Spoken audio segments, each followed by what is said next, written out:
অনেক লেখাপড়া করছিস, তোর আর লাগতো না কোনো লেখাপড়া করতে, হয়েছে অনেক। তোর আর কোনো কথা শুনতে লাগতো না। হ্যালো, কি রে বান্ধবী, কি হয়েছে তোর? দুদিন ধরে পড়তে আসছিস না?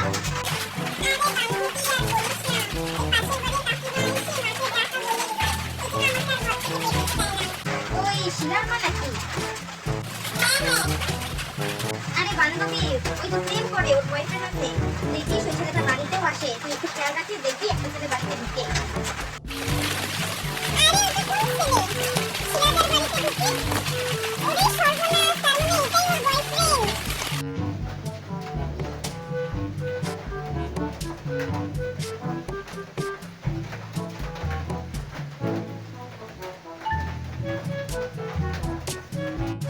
হ্যালো বান্ধবী, দেখছিস শিলা যে পালায় বিয়ে করে নিতে?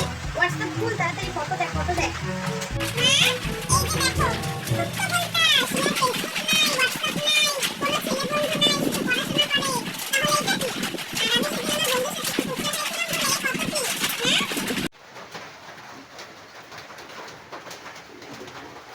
আরে দিদি, আসেন আসেন আসেন।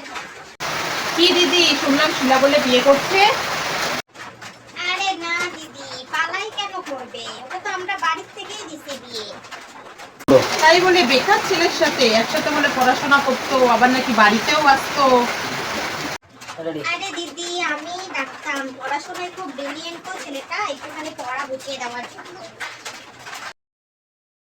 আর দিদি, বুঝছি বুঝছি, কথাই আছে না, চোরের মায়ের বড় গলা। যতই যাই হয়ে যাক না কেন, চোরকে আপনারা হারতে রাজি না।